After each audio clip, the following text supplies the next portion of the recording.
Loué soit Jésus-Christ. Salam alaikum. Sa paix soit avec vous.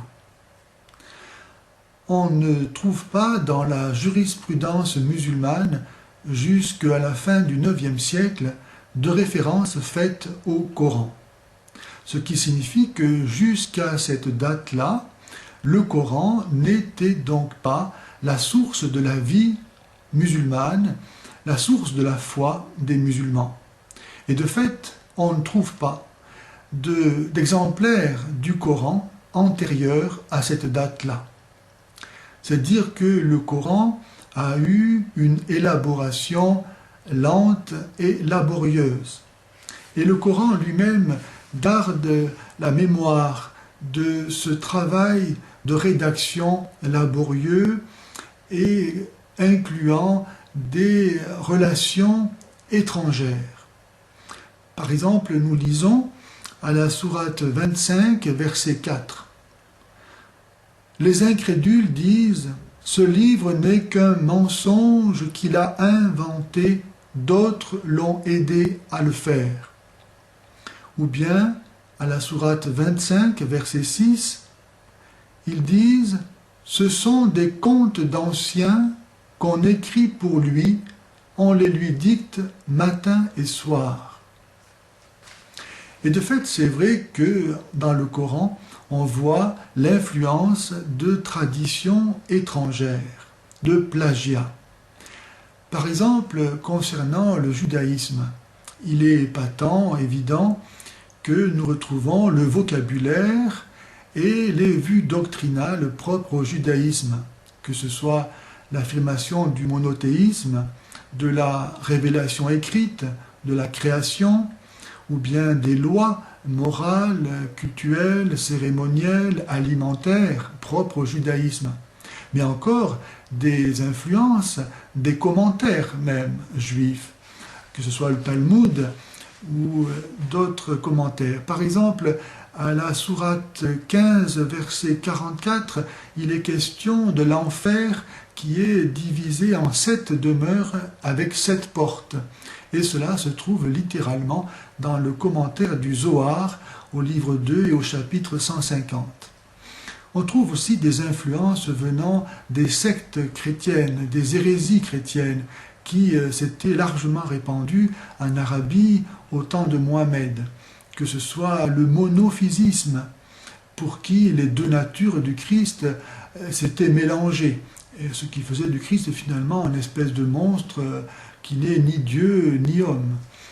Que ce soit le nestorianisme, pour qui au contraire les deux natures du Christ appartenaient à deux individualités distinctes, au point que Nestorius, le fondateur de cette secte, de cette hérésie, refusait d'appeler Marie la mère de Dieu. Que ce soit l'arianisme inventé par le prêtre Arius, pour qui Jésus n'était qu'un homme, et non pas Dieu né de Dieu, et Dieu fait homme. On trouve donc ces influences-là, évidemment, qui ont imprégné le Coran, au point que, par exemple, la sourate 19, appelée Marie, reprend explicitement un extrait de ce livre hérétique appelé « La nativité de Marie et de la naissance du Sauveur ». Ou bien à la sourate 5, verset 110 et suivant, nous trouvons un extrait de l'évangile apocryphe de Thomas, qui existait évidemment bien avant la venue de Mohammed. Évidemment, on peut faire référence aussi à la secte de Basilide, qui ne croyait pas que Jésus avait été crucifié, mais il disait que c'était Simon de Cyrène, l'homme qui a aidé Jésus à porter sa croix, qui avait été crucifié à la place de Jésus. Mais on trouve aussi des influences d'origine profane. Par exemple, la légende, l'épopée de Gilgamesh, cette épopée assyro-babylonienne qui date de 1200 ans avant Jésus-Christ, ainsi que la romance d'Alexandre qui date de 1 siècle avant Jésus-Christ, se retrouve à la sourate 18, versets 60 à 81.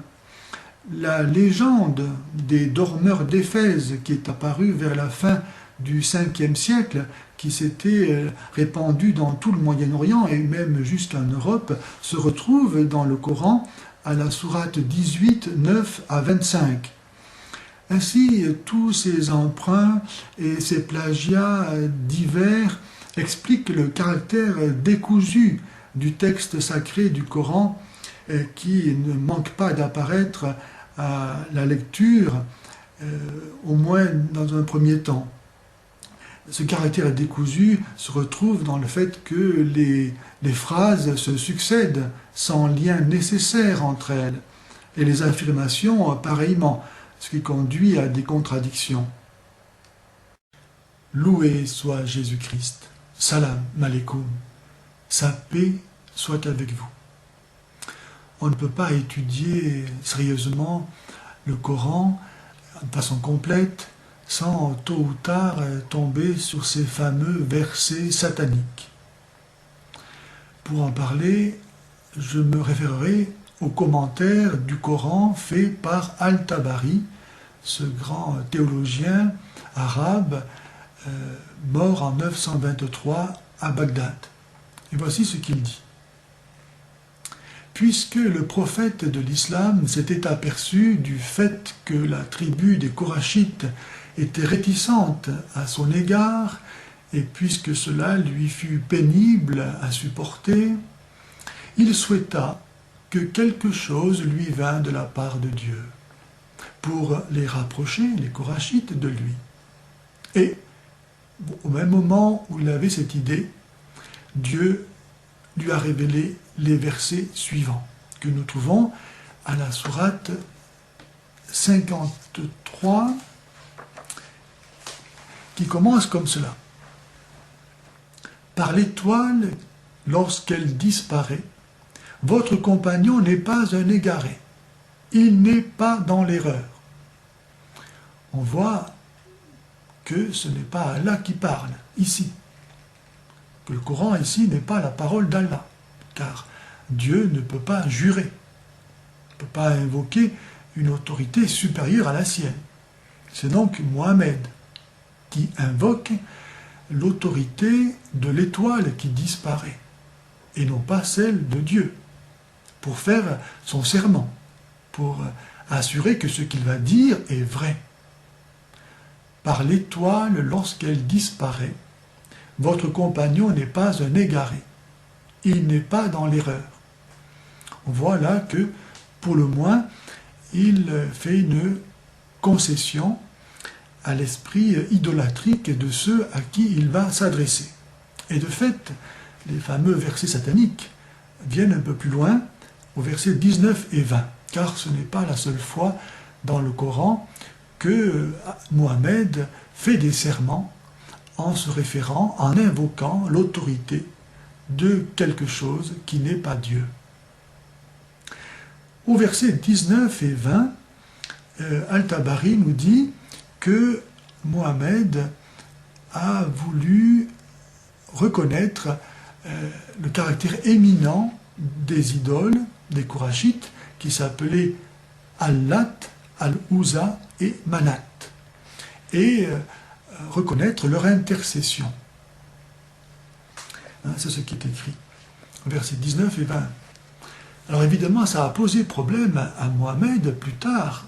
On lui a fait remarquer que le monothéisme était incompatible avec la reconnaissance d'autres divinités.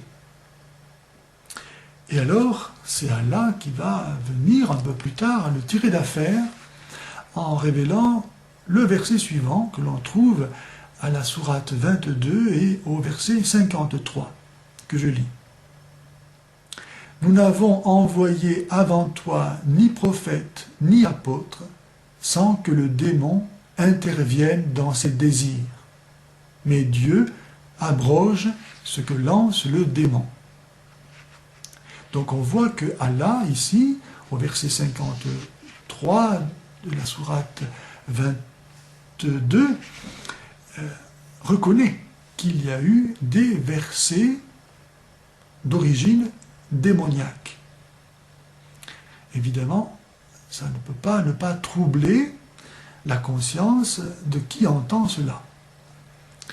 Et cela l'a si bien troublé et continue à troubler la conscience que le gardien de la révolution islamique iranienne a cru devoir lancer une fatwa contre Salman Rushdie qui se posait des questions au sujet de ces fameux versets sataniques.